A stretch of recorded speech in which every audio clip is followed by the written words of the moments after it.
जय राधा माधव कुंज बिहारी।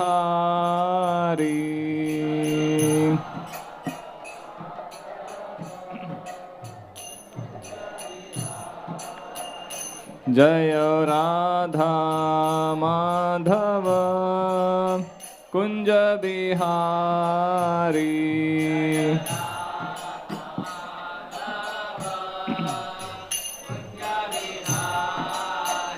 जय गोपी जन वल्लभ गिरिवरधारी।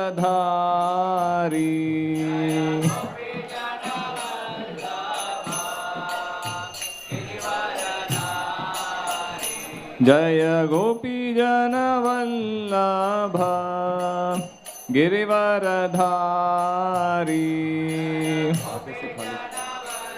आगे से खाली कीजिए, आगे से खाली कीजिए। यशोदानंदन ब्रज जन रंजन।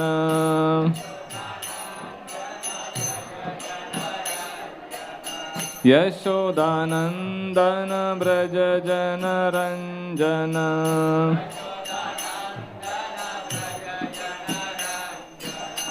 यमुना तीरा वनचारी।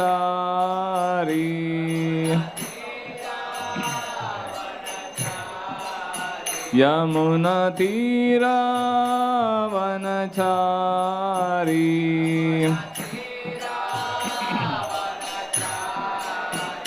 जय राधा माधव कुंज बिहारी।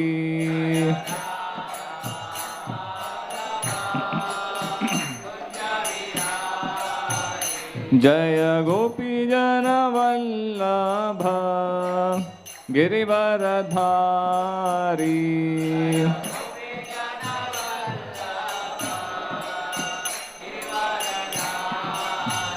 जय गोपी जन वल्लभ गिरिवरधारी।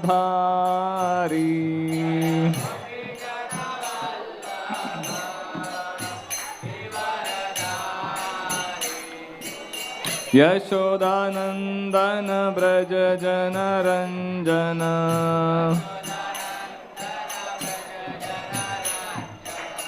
यशोदानंदन ब्रज जन रंजन।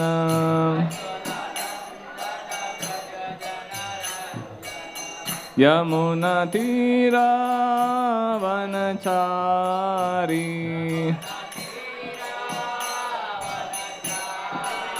यमुना तीरा वनचारी।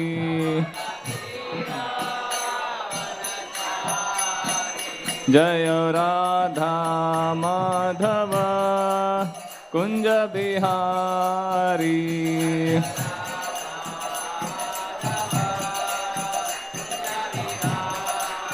जय राधा माधव कुंज बिहारी।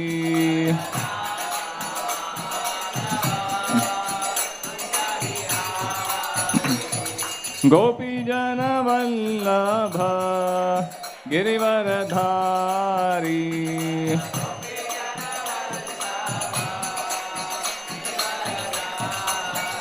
जय गोपी जन वल्लभ गिरिवरधारी।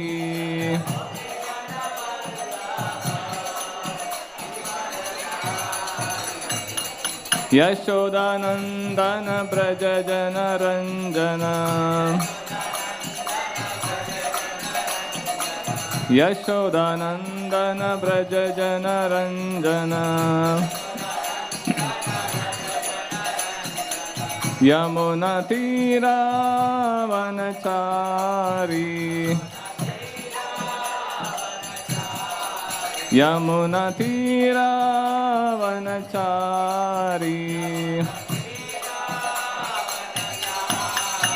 जय Radha Madhav Kunj Bihari.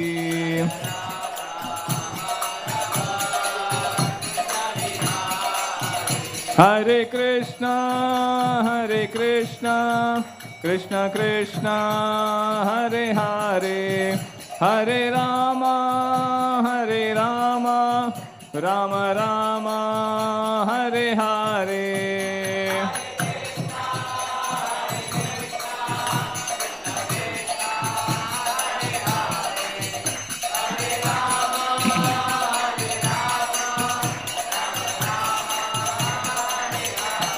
Hare Krishna, Krishna Krishna, Hare Hare, Hare Rama,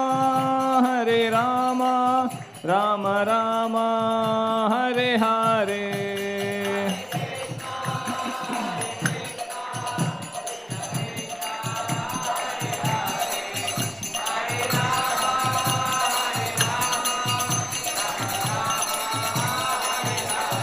Hare Krishna, Krishna Krishna, Hare Hare, Hare Rama, Rama Rama, Hare Hare.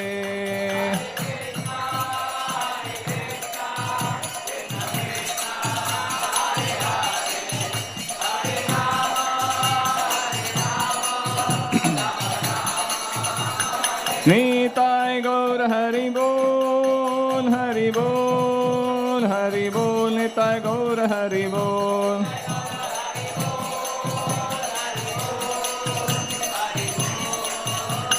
Jaya Jaya Prabhupada, Prabhupada, Prabhupada, Jaya Jaya Prabhupada.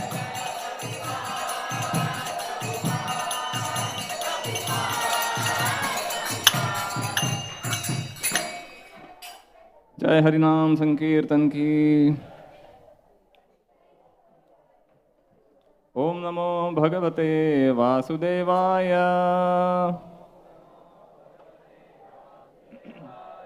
ओम नमो भगवते वासुदेवाय।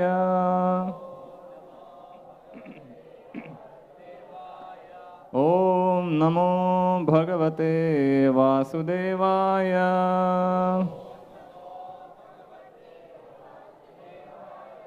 ओम अज्ञानतिमिरन्धस्य ज्ञानाञ्जनशलाकया चक्षुरुन्मीलितं येन तस्मै श्रीगुरवे नमः। श्रीचैतन्यमनोभीष्टं स्थापितं येन भूतले स्वयं रूपा कदा मह्यं ददाति स्वपदान्तिकं। वन्देऽहं श्रीगुरो श्रीयुतापदकमलं श्रीगुरून् वैष्णवांश्च श्रीरूपं साग्रजातां सहगणा रघुनाथान्वितं तं सजीवं साद्वैतं सावधूतं परिजनासहितं कृष्णचैतन्यदेवं श्रीराधा कृष्णपादान् सहगणा ललिता श्रीविशाखान्वितांश्च। हे कृष्ण करुणा सिन्धो दीनबन्धो जगत्पते गोपेश गोपिका कांत राधा कांत नमोस्तुते। तप्त कांचन गौरांगी राधे वृंदावने वृषभानुसुते देवी प्रणमामि हरिप्रिये। वाञ्छाकल्पतरुभ्यश्च कृपा सिन्धुभ्येव च पतितानां पावनेभ्यो वैष्णवेभ्यो नमो नमः।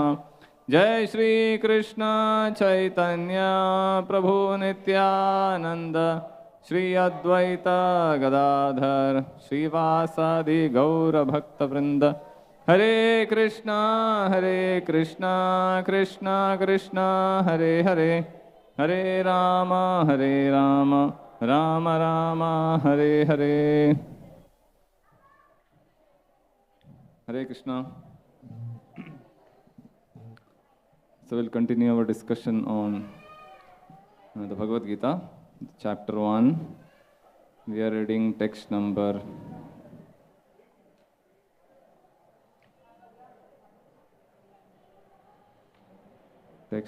42, 43.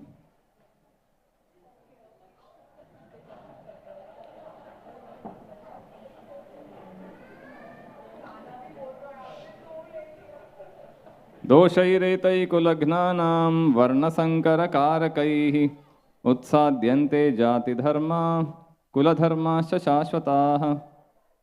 By the evil deeds of those who destroy the family tradition and thus give rise to unwanted children, all kinds of community projects and family welfare activities are devastated. Purport by Srila Prabhupada. Community projects for the four orders of human society combined with family welfare activities as they are set forth by the institution of Sanatana Dharma or Varnashram Dharma are designed to enable the human being to attain his ultimate salvation. Therefore, the breaking of the Sanatana Dharma tradition by irresponsible leaders of society brings about chaos in that society. And consequently, people forget the aim of life, which is Vishnu. Such leaders are called blind.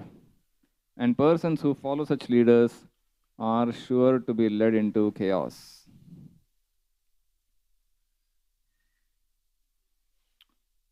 So here we see Arjuna is continuing his presentation of his concerns of fighting this battle. Beginning with from 2 or 10 or 15 verses ago, Arjuna began his arguments why he should not fight the war. The first argument he gave was fear of sinful reactions. The first argument he gave was compassion. He was feeling compassion for all the warriors present. Unnecessarily they have to lay down their lives, leave their bodies, get killed. So he felt compassion, not just for his own soldiers, but even the soldiers who were on the other side. Then he gave another argument that if we fight this war, then we invite sinful reactions. So many people are getting killed, going to get killed, and killing them invites reactions. So therefore, if you kill millions of people, so much sinful reaction. For every killing done unnecessarily, you get a reaction. Whether it is human or animal or anyone, you get a reaction for giving pain to others. And if so many millions of people are going to get killed for my cause, then I have to suffer the reaction. Right? Arjuna was already aware of these principles, unlike we modern people who don't believe in reactions. Right? We believe in Newton's law, but when it comes to life's laws, we don't believe.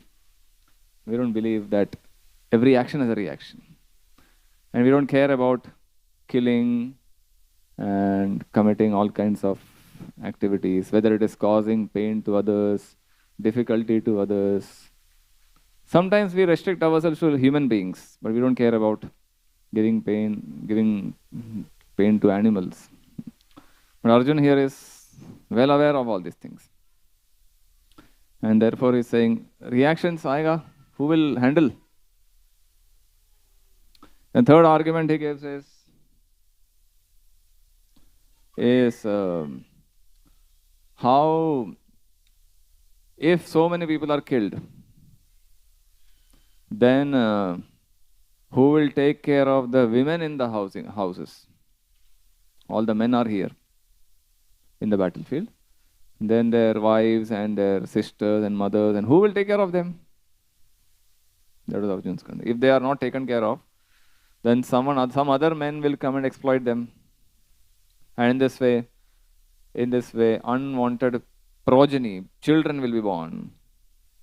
Such children will not have any sanskars. Illegitimate children born in this manner. So who will give them sanskar? And in this way, if a big mass of generation is generated like this, then it will be a chaos in society. That is Arjuna's third concern. And then another concern he raises. He says, if all these people are killed, then how will so many family traditional customs, who will continue them? There are so many family traditions. Every family, rituals we have at every function, certain rituals we perform. If the elder people are killed, then who will teach the next generation, the younger generation? And in this way, how the traditions will continue? And if traditions stop, then it is hellish. Like for example, he gives the example of Lupta Pindo the Kakriya. Pindadan is a kriya, is a function, right? For dead people we do, ancestors we do. And if all these people are going to get killed, who will do their Pindadan? Because the next generation also here, and the next generation also here, everyone is going to get killed. तो आगे संभालेगा कौन? That was his concern. Who will continue the tradition? And he says, in this way, if we destroy family traditions, unwanted children will be born, all projects will be stopped, and society will be in chaos. Then he says later, O Krishna, I have heard by disciplic succession that those whose family traditions are destroyed always reside in hell. So any family where these traditions are not followed, where these principles are not followed, Arjun says these people go to hell. So Arjun believed in hell also, heaven and hell, unlike we educated people who don't believe in all these things. Right? So in this way, Arjun is asking, raising so many concerns. So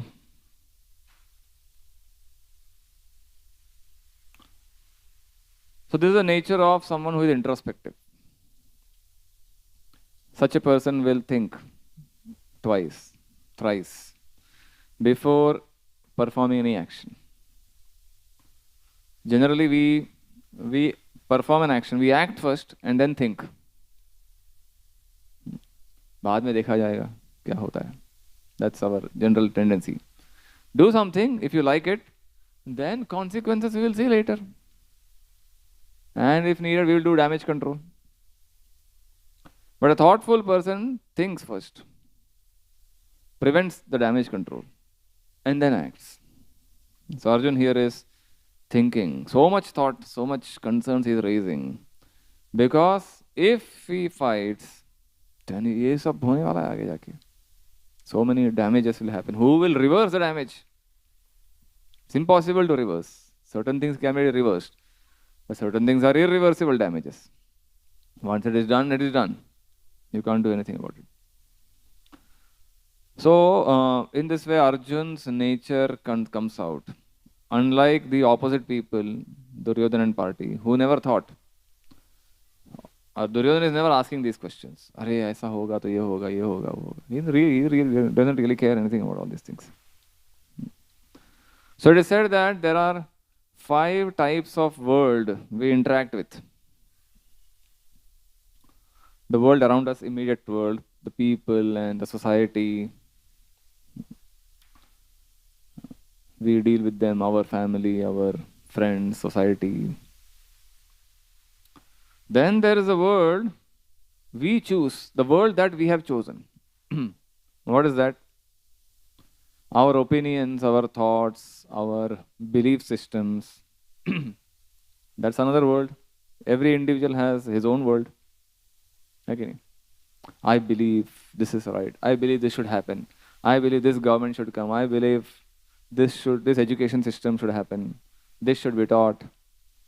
I believe this is right, this is not right, this is okay, this is accepted, this is not acceptable. Right? We all have our own opinions. Then there is another world, the world inside us. Our thoughts, our desires, which no one knows, no one can know. Internal stress and depression and happiness and pleasures. That is another. Everyone has his own inner world. Some people are always happy. Some people are morose. Some people are neutral. Some people on Facebook they show very nice. On Instagram they will be very happy. But if you enter into their private life, there's something a different world altogether. Right? So, दिखाने के लिए एक चेहरा, private life में अलग चेहरा. Then there is a world that we all wish to change. We want to see the world should be like this. After 10 years, after 50 years, 100 years, the world should become like this. And therefore, to get to that, to attain that kind of world, these things should happen in society. And then the Gita also talks about a world that is beyond this, the world we are destined to attain, a world we all should attain, a world where we belong to, but then we have got disconnected from. That is another world. Na tad bhasayate suryo, Krishna says. So which is the most important world among all these? The last one, where we belong to, okay. But that is too far. Right now we are here. What can we do about this? So the inner world is important. The world that we choose, that is also important. All are important. But at least what we can control is the world that we choose. We can choose our opinions. We can choose our thoughts. We can choose our belief systems. These are all within our control. Our inner world also we can choose. No matter what the external world is, what the people say, what the political condition is, economic condition is, irrespective of all those things, something that is within us, within our control is these things. Right? Our opinions, our thoughts, our consciousness, our belief systems. So Gita is trying to teach how we can transform our inner world. What we can do to purify our inner world. Later in one of the chapters, Krishna talks about the three enemies of the soul. Which are those? And Kama krodhas tatha lobhas tasmadetat trayam tyajet. Trividham narakasyedam dwaram nashanam atmanah. Krishna said there are three gates to hell. Trividham. Narakasya idam. नरक जाने के लिए तीन रास्ते. कौन से? काम, क्रोधस तथा लोभस. Lust, anger and greed. These three qualities will take us to hell. Therefore, tasmadetat trayam tyajet. Reject these things. He's talking about the inner world. Krishna is not talking about how to fight Duryodhan, Karna, Jayadratha. He never raises those names in the Gita. He doesn't say, "Arey, Duryodhan ko aisa handle karo, Karna ko aisa handle karo." He hardly never discusses. All the while, Krishna is talking about how to change the inner world, how to control your senses, how to control your mind, how to control your passion, greed. Isn't that interesting? That shows the Gita is a book of inner transformation. And if we have controlled our inner world, if we have controlled our mind and senses, then it is automatically possible to control the outside world. We think that these people are my enemies. This situation is a problem. These people are the cause of my problem. I have to blame them. We keep blaming others. Blame game. Not realizing how there is an inner enemy, bigger enemy inside. Therefore, Krishna emphasizes all his teachings based on changing our inner world, changing our character. So, in one place, Krishna establishes his position, how he is the Supreme Personality of Godhead, how he is the controller of entire universe. He shows the Vishwaroop, In the 11th chapter, Arjuna asks, how are you controlling the entire universe? How are you controlling life everywhere? I know you are doing, but I would like to get a visual presentation. So then Krishna shows the Vishwarupa. So when Arjuna sees this huge form, then Arjuna realizes, oh, this is how God is the ultimate controller of everything. And that God is Krishna standing next to me. One person actually has control over the entire universe, of everything within the universe. It's hard to imagine, right? We see organizations, big organizations having thousands of employees, and there is one CEO, president or CEO. How that person controls the organization. One decision made by the CEO impacts everyone in the company. Not just the company, even outsiders, anyone related to the clients and everyone. Everyone is affected by that person's decision. That person gives a vision and the goal, and that decides how everyone in the company will work. One decision changed, everything changes. That's how one person can have control over such a big span of an organization. Similarly, one person, who is that person? Is there a person who has control over the entire creation, entire universe? That's how Krishna shows the Vishwarupa. He says everything is under control, my control. The whole energy, material energy, is working under my direction. Mayadhyakshena prakriti suyate sacharacharam. Hetu nanena kaunteya jagad viparivartate. Maya adhyakshena. The world is working under my adhyaksha. Adhyaksha matlab supervision. अध्यक्ष बोलते हैं ना, president. मेरे अध्यक्ष से चल रहा है इस दुनिया. सूयते सचराचरम. The moving and non-moving things are working under my direction. Jai Radha Gopinath Bhagavan ki. Hetu nanena kaunteya jagat viparivartate. Everything, every transformation is also happening under my supervision. If I don't allow, things cannot move. Like there is saying that not a blade of grass moves without the sanction of God. Everything moving, atom, molecule, subatomic particles, the electrons and the protons and the neutrons, subatomic particles, the bonding between each atom, the valencies, big structures, big cosmos. This is micro level. On a macro level, cosmic level, all the planets, the solar systems and the stars and the planets and the satellites and the galaxies, everything is working. Someone is monitoring, right? If such a huge system is working effortlessly, efficiently, someone is monitoring. Who is monitoring it, we may not know. But at least we should know someone is working. Someone is supervising the whole thing. Who is that supervisor? Krishna says, that is me. And in the Vishwarupa, he gives a visual presentation to Arjuna.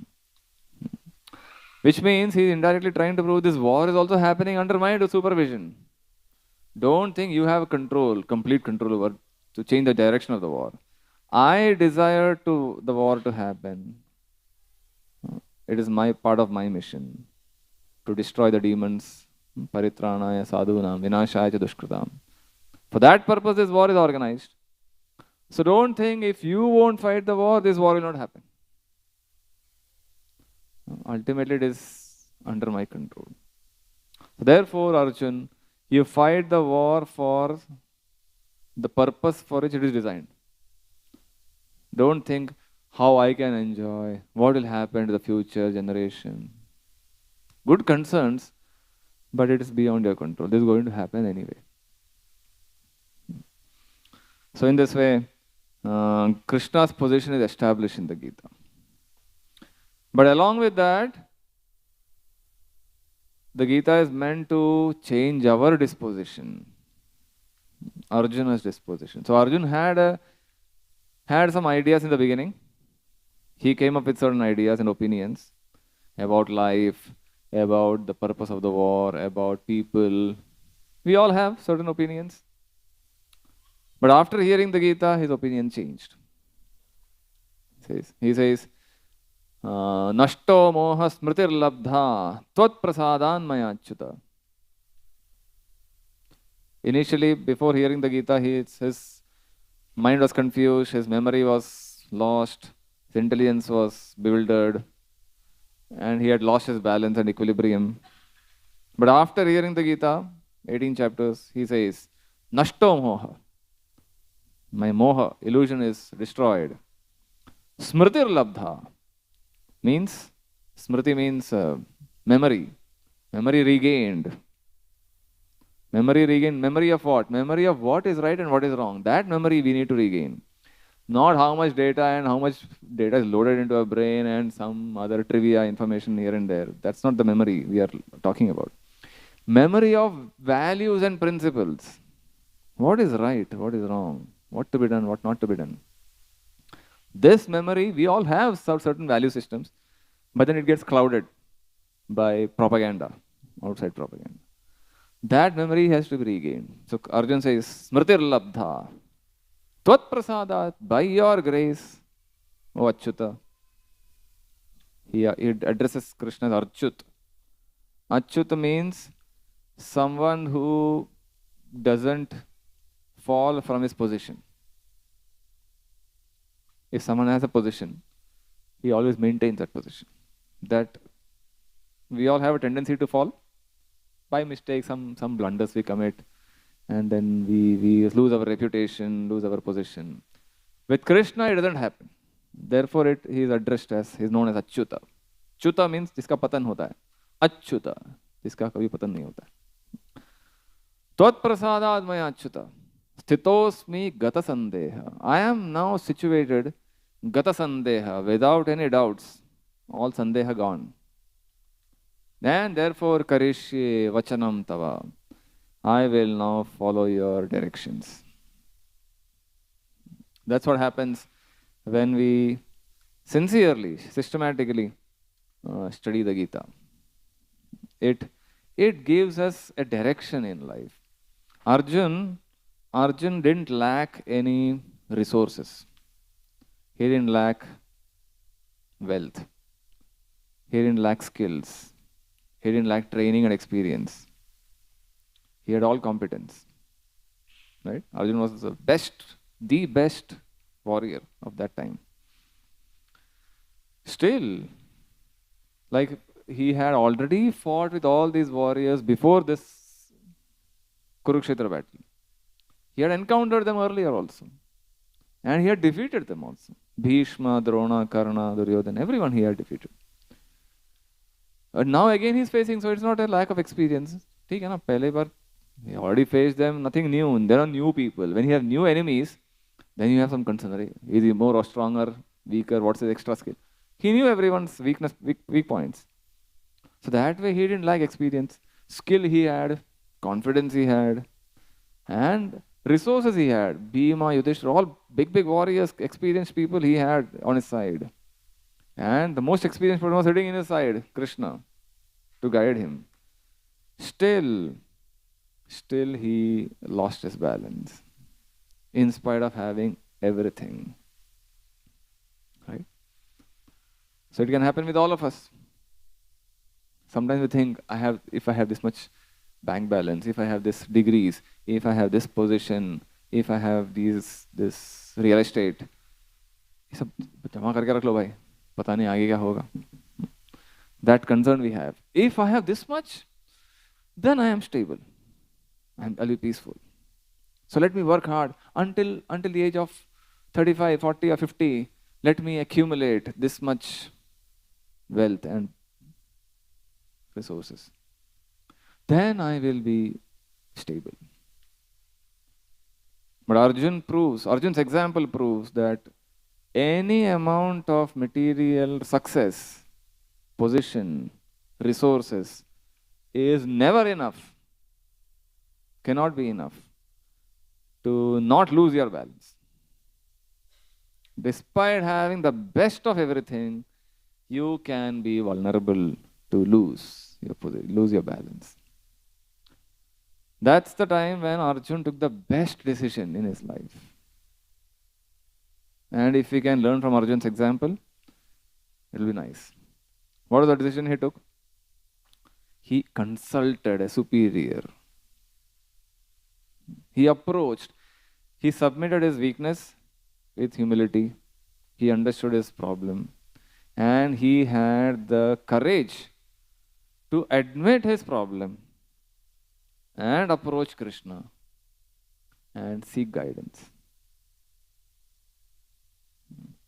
This is what everyone should do, because we all are going to face some time in our life where we will be confused.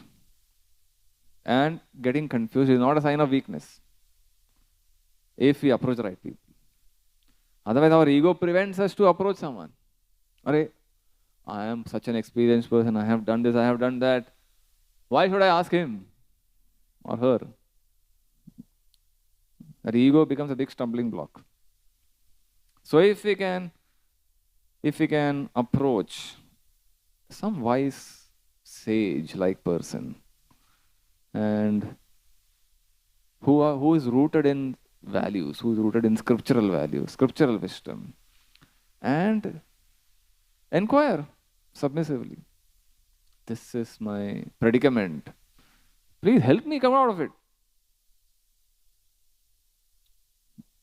Then we are safe. So that's what Arjun does in the second chapter beginning. He says, Karpanya dosho pahata svabhava prachami tvam dharma sammudha cheta. My mind is sammudha, confused. Therefore, O Krishna, you tell me, yat shreyasyan, what is the ultimate good? Shreyas and preyas, these two words are used. Shreya means the ultimate, best thing. Nishchitam bruhitan, tell me clearly, without any ambiguity. ऐसा भी हो सकता है, ये भी, ऐसा नहीं. Clear statement. Shishyasteham, I am now your shishya, disciple. I am fully surrendered. I am ready to hear you, learn from you. So therefore, Arjuna's transformation is a good example from the Gita we understand. How he was initially confused and how he presents his problem, agrees to listen to Krishna, hear from him, inquire further, not just blindly accepting whatever Krishna says. He inquires, challenges, counter argument, not argument, but he inquires back and forth until things are clarified. And finally, after a long discussion of 18 chapters, he says, Nashto moha smritir labdha. Now I am clear. Now I understand what to do. Not only what to do, why to do. He knew what to do, he has to fight. But why to fight? That was a big question he had. Why? The purpose. The why question is the most difficult question to answer. Like we have certain definitions of success. Right? If we have this, if I have this much wealth and position and degrees and influence and position, we think this is success. Arjuna in the first chapter, he challenges that definition of success. He says, Kim no rajyena govinda kim bhogair jivitena va. What is the use of Krishna? Rajyena govinda. Where Raj milke, what is the gain? What is the use? Kim bhogair, if I get all these bhoga, enjoyments, what is the use? Kis yesham arthe, for whose sake I am fighting this? Rajya, bhoga and all these connected things. Even if I get the huge kingdom, the entire earth kingdom, I won't be able to enjoy. Aren't we also doing the same thing? We are following the same definition of success, what everyone thinks is success. Get a position, get this much money, cute degree, big package, salary package, position, promotions, If I get that, if I get this placement, right from the moment you come out of the college campus, you want a campus placement, big company, big package, and then it will be rise, rise, rise. Because we think that is success. That is what is going to make me happy. Is it not? But what we don't ask is those who have followed this path and those who have attained that, what I am dreaming to attain, are they happy?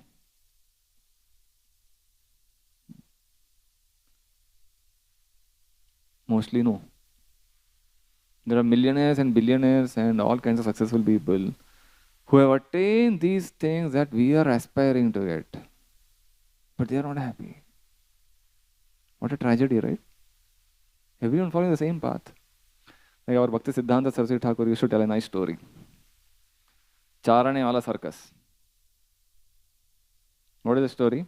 This is the old times, 100 years ago ki baat hai. Circus used to happen, remember? You may not have seen. Big tents in a big ground. So that kind of circus they used to have. And all the kinds of animals inside. So in one village, someone organized a circus. And what is the charge? Charana. Very cheap. So people, बड़ा line लग गया circus में घुस देखने के लिए. But condition था, only one person at a time. अजीब circus है, one person at a time. तो सबसे पहले line में खड़ा था कोई. And the time started and he went inside. उसको लगा बड़ा कुछ रहेगा अंदर. Empty. I was wondering, है ये circus है कि क्या है? And someone huge man came, big पहलवान. वो circus चाहिए इधर. उसको बुलाया, हमने फाट मारा उसको. Big punches he gave him. जा, हो गया circus. And he came out of the exit door. And then बोले क्या लोग लाइन खड़ी है, लाइन बड़ी लाइन लगी है वहाँ पे अंदर घुसने के लिए. So what to tell now? Should I tell the truth or should I not tell the truth? What will you do? If you are the one who, when everyone is dreaming, right, want to enjoy circus, and you are the first person who got the beating, will you admit I got beaten up, or will you say नहीं मैं अकेला क्यों, सबको पिटाई होनी चाहिए सबकी, right? So this is what he did. He came out and dressed up nicely, सब ठीक ठाक किया, सब बाल, and everyone asked, so how was the circus? He said, very nice. You all should go. Enjoy the circus. And then everyone went. He came out. Second person went. He got the same reaction, beaten up. He said, अरे पहला आदमी ने तो enjoy किया. And they are all waiting. If I say कि I got beaten up, तो लोग बोलेंगे यार कैसा मूर्ख है तू. So he said, everything is nice, very nice. He also said the झूठ. So एक साथ एक आदमी, दूसरा आदमी, तीसरा, चौथा, सब लोग यही पिटाई हो रही सबकी. But no one is admitting it. So Bhakti Siddhanta Thakur, Prabhupada's guru, spiritual master, he narrated this story. Hey, this is how the material world is functioning. This is our life here. The drama that is happening is similar. Everyone has a definition of enjoyment. If I do this, I'll get enjoyment. If I earn this much, if I get this position, I'll get an enjoyment. But material nature, the world is designed in such a way कि सबकी पिटाई हो रही है in different forms. But no one wants to admit that पिटाई हो रही है मेरी. ऐसे नहीं कुछ तो गुड़गड़ हो गया है. He got it, he did it properly, and that person is successful. Maybe I need to tweak it a little bit here and there, and then I will get it. And we go to the same grind to come out like that first person, not admitting that the world is designed like that. So in this way, Krishna tells about this, Dukkhalayam Shashvatam. The world is designed to give us pain. Just like It's like a jail. समझो कोई jail में गया and he goes first day of the jail, ठीक है?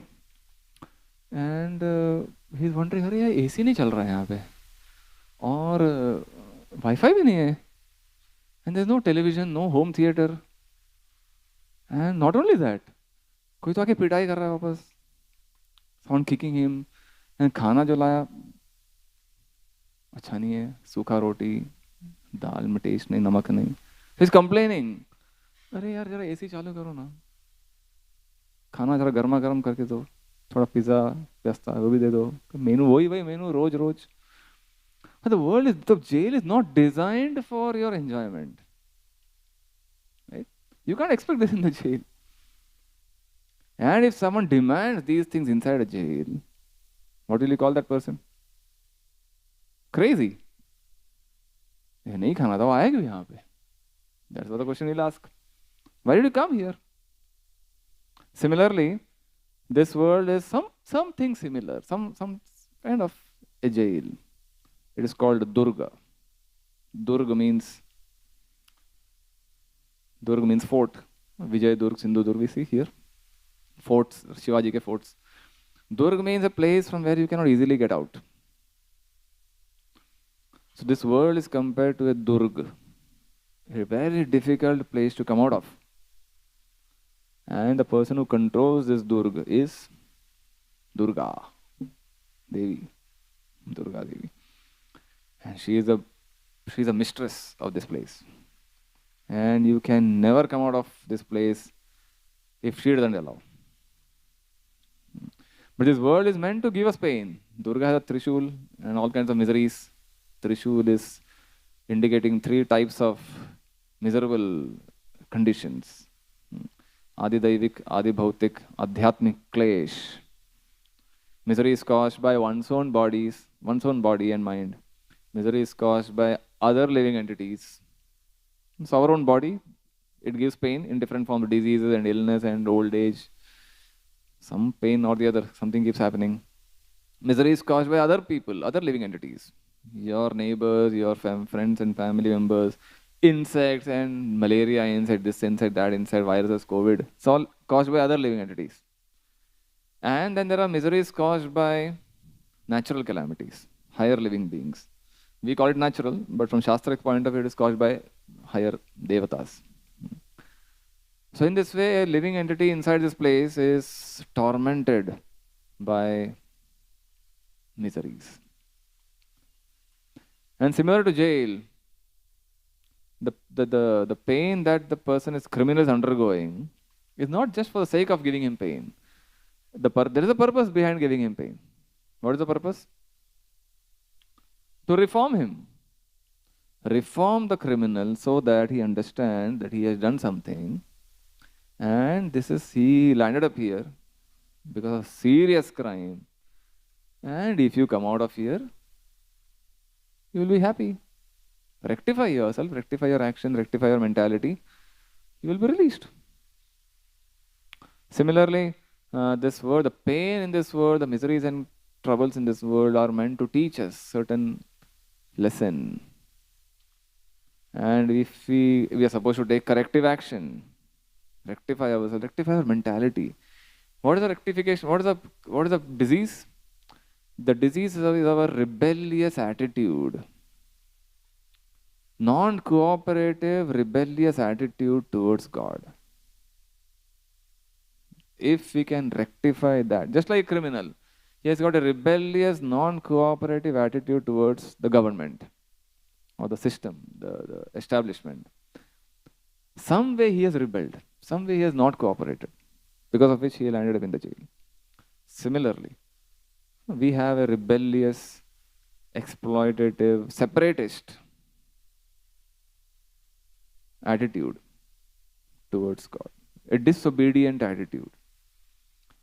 And if we rectify that and agree to cooperate with that universal principle, then we become eligible to come out of this place. And that is scripture. So scriptures are meant to teach us what are those universal principles ultimately coming from God Himself. Once we learn them and we try to align ourselves with those principles, gradually, it happens gradually, then we become, our sentence in this material world will reduce. And then we become eligible to escape this world. Escape this world and enter into an eternal home, permanent, eternal, blissful place where we originally belonged, where we don't have to undergo this repeated cycle of birth, death, old age, and disease. So here in this section, Arjuna is raising concerns of why not to fight. But then Krishna is going to speak how your ideas are noble, your points are noble points, but they are not completely aligned with certain universal principles. I have come here to establish those universal principles. Dharma samsthapanarthaya sambhavami yuge yuge. As long as our ideas don't match with the Shastric God's principles, to the extent it is mismatch, to that extent we are going to suffer. If it is 180-degree mismatch, then we suffer totally. And if there is 90-degree, thoda come. 10-degree, thoda or come. 0-degree, complete alignment. So in this way, if the Gita is, Krishna is teaching in the Gita, all those standard principles by which we understand the purpose of life, the purpose of this world, the purpose of the universe, and how the universe is functioning, so that I know how to align myself. And then once we align, then our lives starts coming to a happy position. And once we completely align ourselves, then we perfect our life. So in this way, Krishna is establishing those principles here. So as people who have inherited this Gita, it is our duty to study this book seriously, understand the principles nicely, and apply it in our life as much as possible, and perfect our life. So thank you so much for your kind attention. Anyone has any question or comment on this topic, we can take.